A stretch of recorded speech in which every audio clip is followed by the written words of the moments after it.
Hello, dear viewers. Namaskar. Welcome to Moksha Media.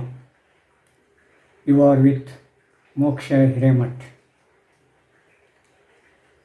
We have come to the stage of neo-modern Kannada literary period. This period has its own specialities and characteristics. Of course, this is followed by modern Kannada literary period. The neo-modern Kannada literary period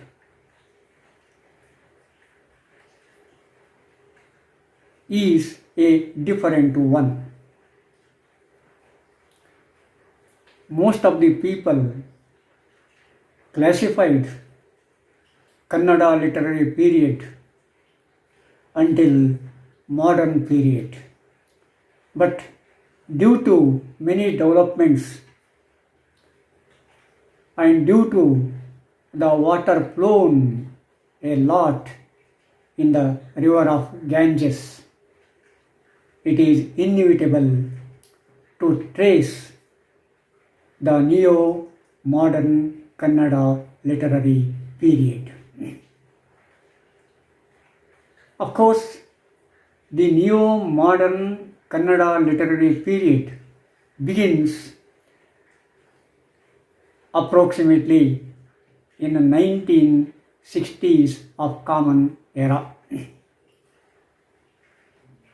It gradually fades out around 1970s of Common Era. In modern Kannada literary period, there was a national spirit. The people were carried away by the freedom movement. It was the age of non-violence and truth under the leadership of Mahatma Gandhi. The people were jubilant, so the writers and poets. The writers of that period voiced against the colonial oppression and British imperialism especially. They thought that if India, once liberated from the clutches of British imperialism, it would create its own dreamland. The only enemy of the modern Kannada literary period, particularly in Karnataka and India in general, was colonialism and British imperialism. So they became the voice of the people,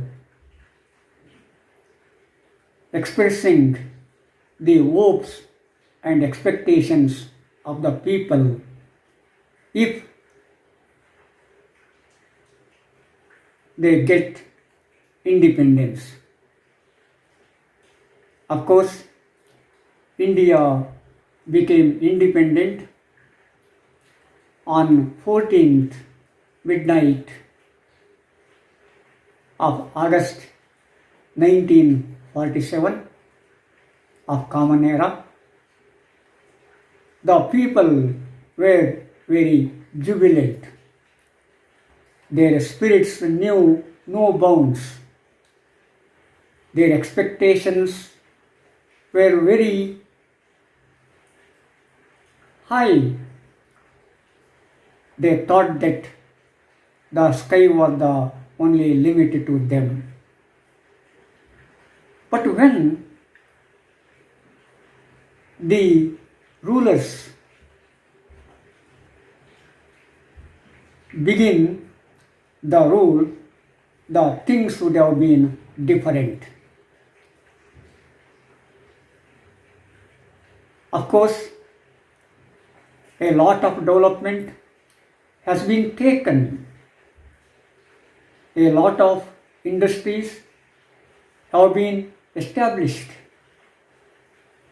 With the establishment of industries, a new class in the society has also been emerged.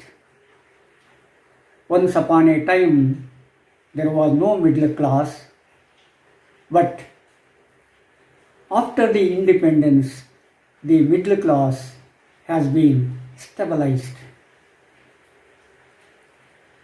Of course, the vested interests tried their best to control man, money, and material in their own way.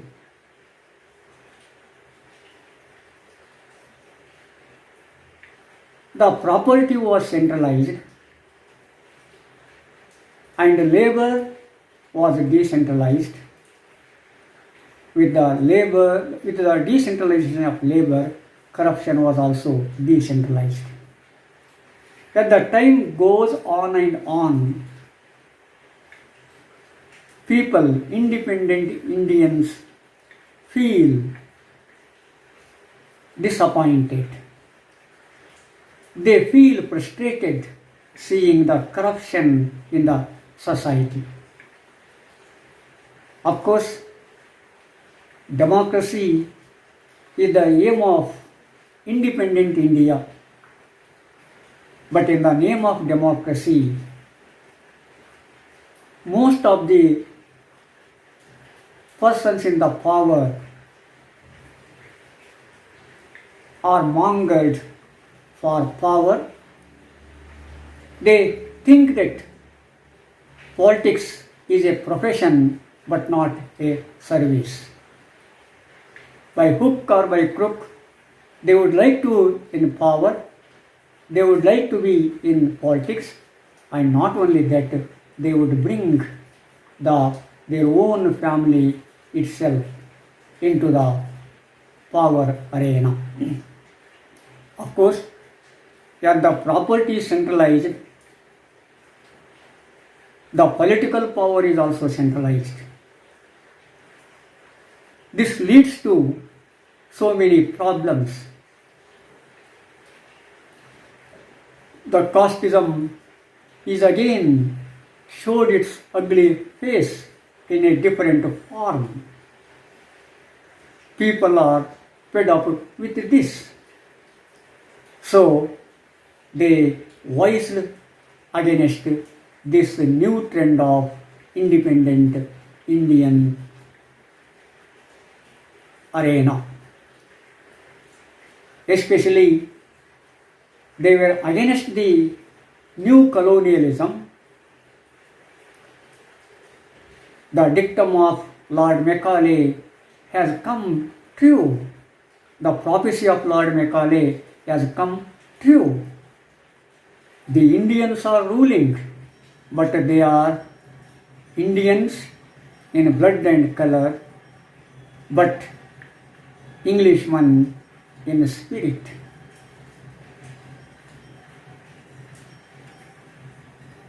At the same time, the property is assembled, accumulated like anything, and corruption is decentralized like anything. So, a group of people in the Kannada literature has fed up with this phenomenon. So, they deviated from the feelings of new rise, that is Navodaya, and they have looked for their own expression. And in 1950s, I think in Bombay, in Kannada Literary Conference held at Bombay, V. K. Gokak used the word Navya for the period. Of course, the word, the concept has been confined, has been spread. Gopalakrishna Adiga was in a lead. He became the prominent personality in expressing the expectations and hopes of Navya Kannada literary period. Of course, we have already seen that the neo-modern Kannada literary period consists of 4 streams. One is Navya, that is the new one. Second one is Progressive Writers Association. Third one is Bandaya, that is Bandaya Sahitya Sangatane, that is Rebel Literary Organization. And the fourth one is Dalita Bandaya, that is the depressed rebellion literature. So these streams play a prominent role in the growth of neo-modern Kannada literary period. Of course, Navya becomes the part and parcel of this neo-modern literary period. I have already told you, V. K. Gokak used the word Navya for the first time. And of course, Adiga, Gopalakrishna Adiga becomes the prominent person in Navya period. In addition to Navya, in addition to Sri Gopalakrishna Adiga, there are other writers such as Purnachandra Tejasvi, P. Lankesh, U.R. Anantamurthy, Chandrasekhar Kambar, Chandrasekhar Patil, Girish Karnad, Shantinath Desai, Kirtinath Kurtukoti, and so many others. But there is a lot of difference between the Navya and Navodaya. Navya literature becomes introvert. Its expressions are very complicated. A common man feels it difficult to understand what is expressed because they cannot express outrightly their feelings as they are in the rule of power of persons who are Indians in blood and colors. At the time of Navodaya, it was very easy to fight against colonialism because the rulers were different from ours. Now we have our own rulers, and it is very difficult to fight against our own rulers, which we feel are the model once upon a time. That is why, inevitably, the New Age period, that is the Navya period, uses the complicated expressions.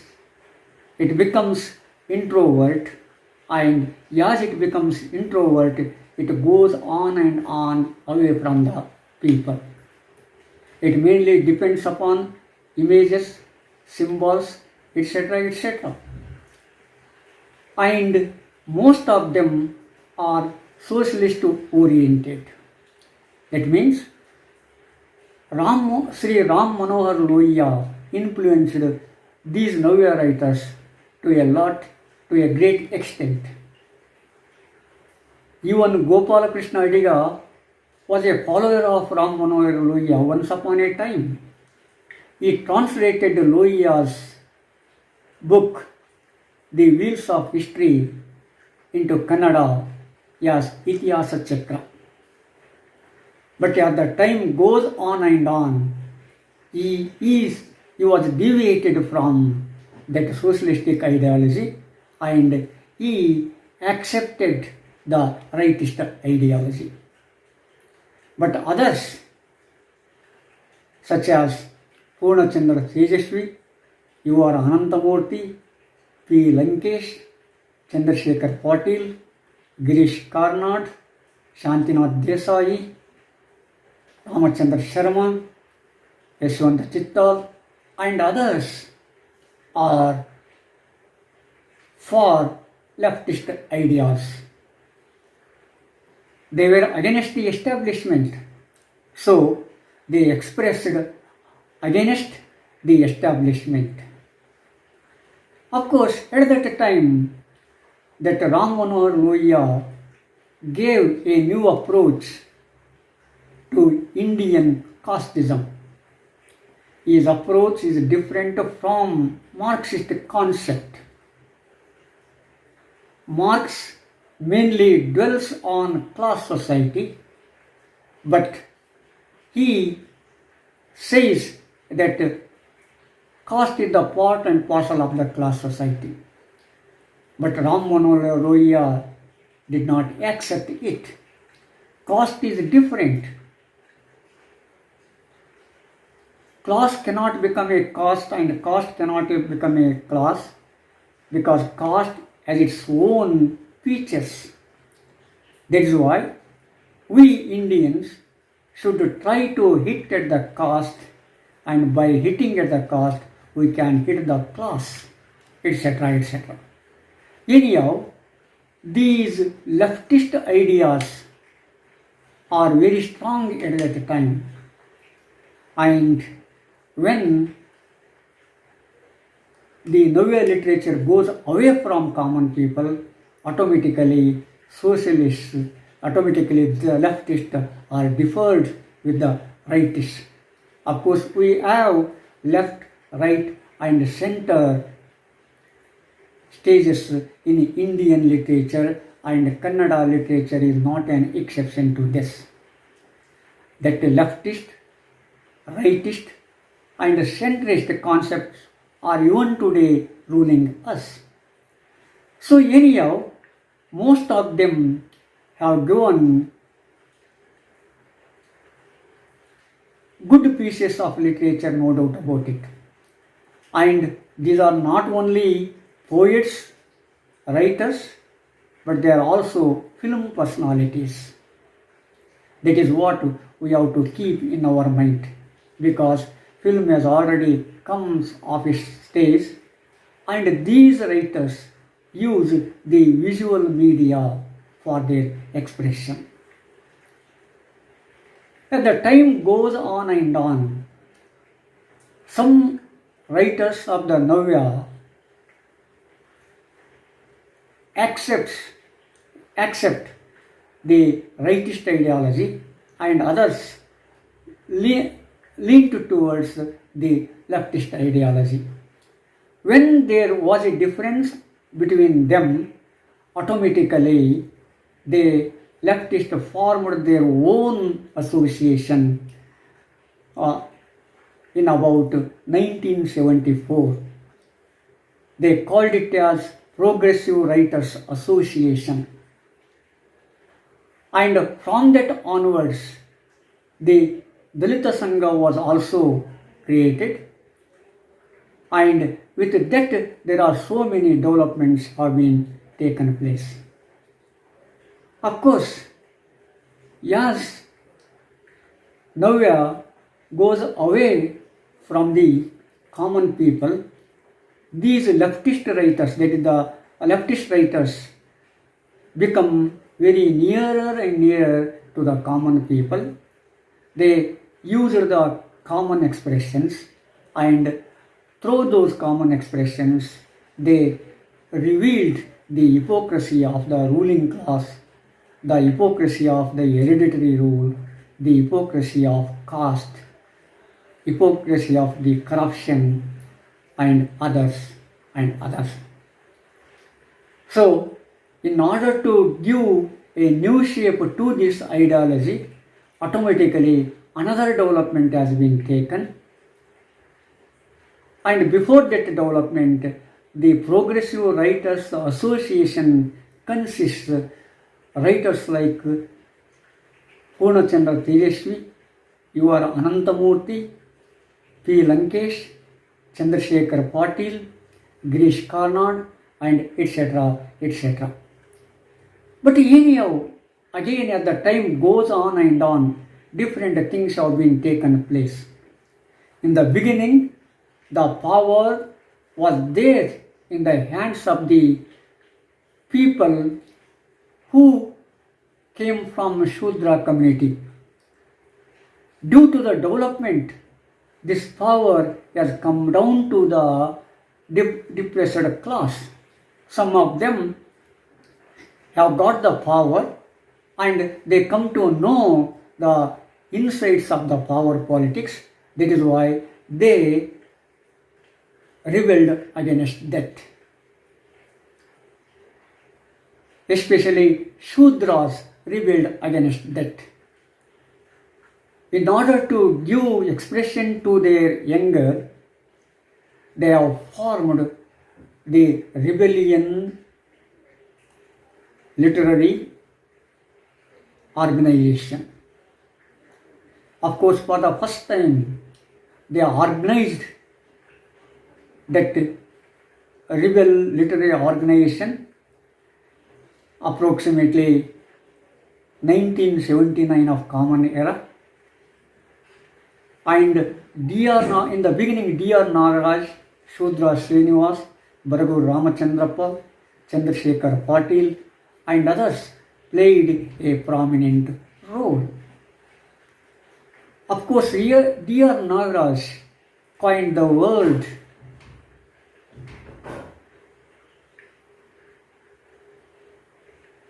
that let the poetry be a sword.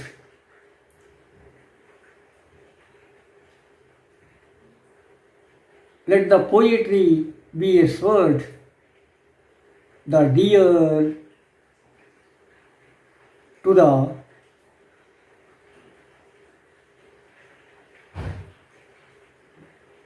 deer who responds to the pains of the people.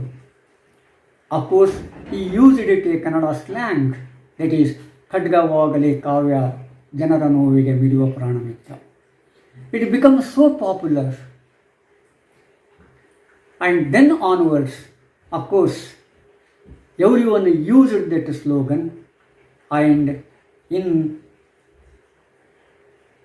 rebel literary organization, they give importance to organizing the literary activities because they wanted to create a taste for literature. They wanted to bring it to the common people. They wanted to bring it to the people in the street.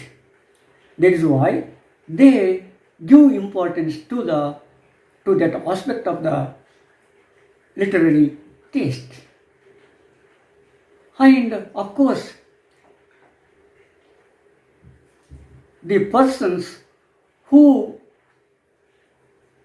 become prominent in the rebel literary period have come from middle class and upper middle class, or most of them are from Shudra communities.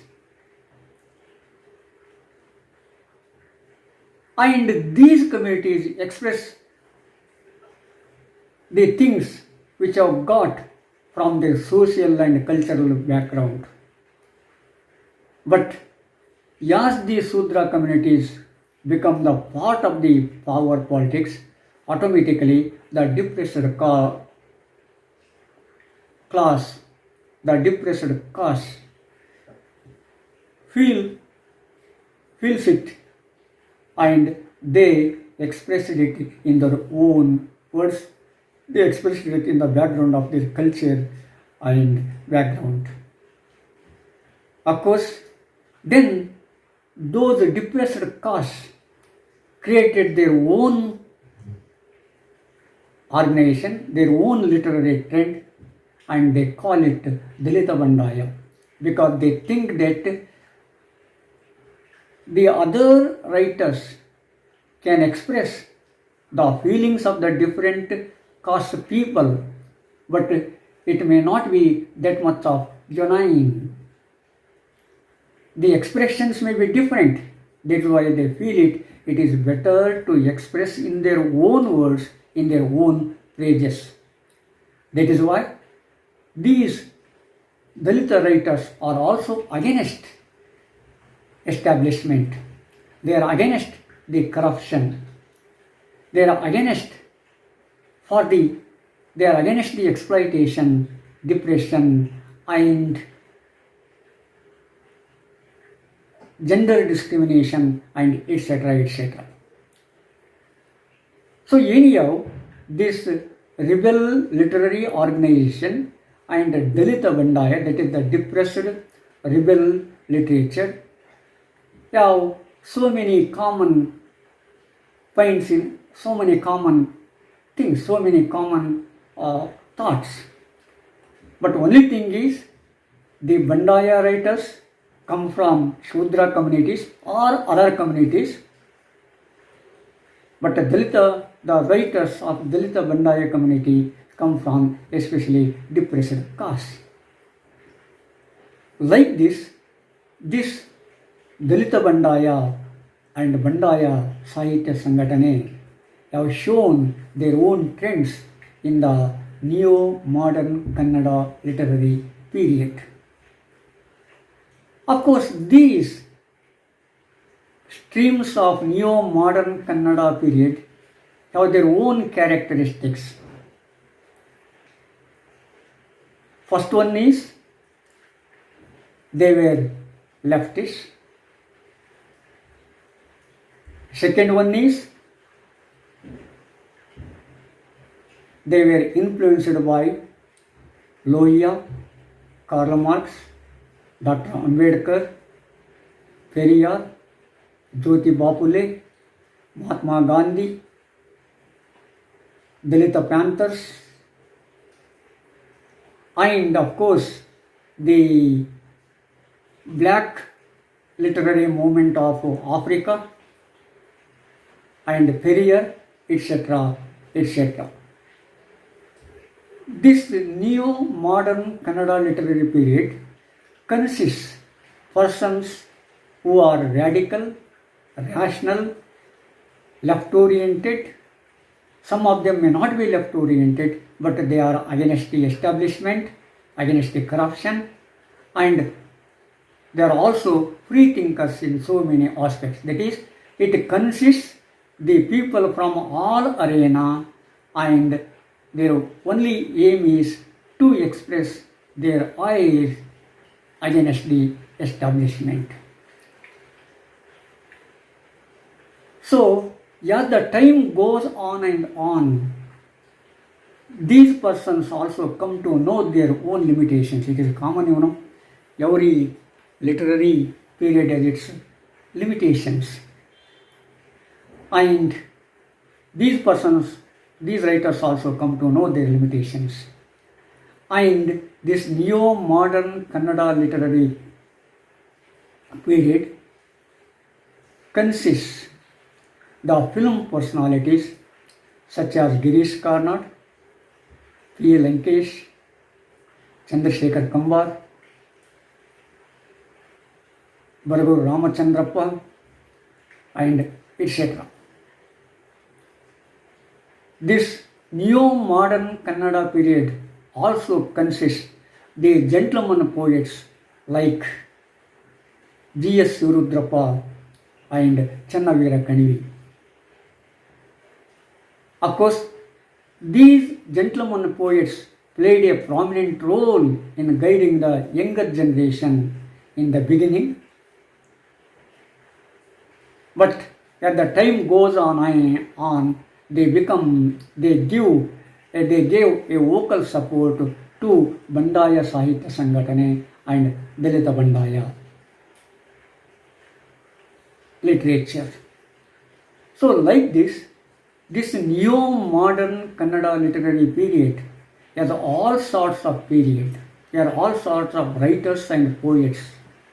And this neo-modern literary period spreads to the prose and poetry.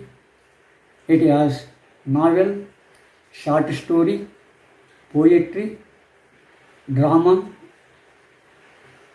khandakavya, lyrics, films, dramas, essays, street plays, etc., etc.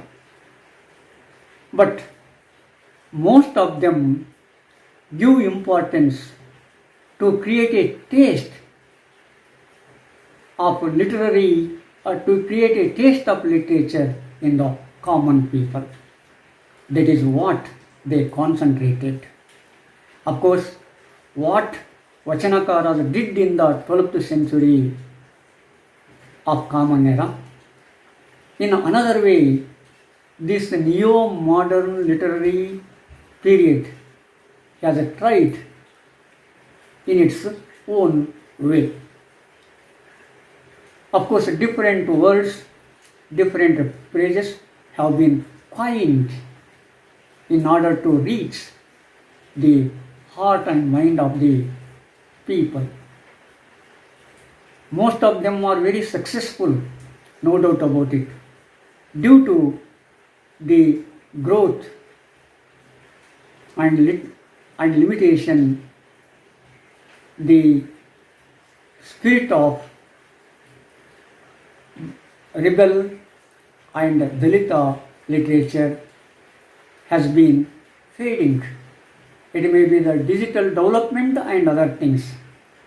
As these writers are before the digital development, it is very difficult for them to catch some of the changes in the digital growth. That may be one of the reasons. It may not be the main reason. But due to the this video and audio growth in the digital system, they try to have their own trend. Of course, as the time goes on and on, it has become silent and silent. And another thing is, the persons who fought against the establishment become the part and parcel of the establishment by backdoor policy. It is also another reason. Anyhow, it is common to every literary period, and neo-modern literary period is not an exception to this. But it has its own contributions. It has its own uniqueness. It has pushed the wheels of Kannada literature to an extent which is very considerable. That is what we have to keep in our mind while tracing the neo-modern Kannada literary period.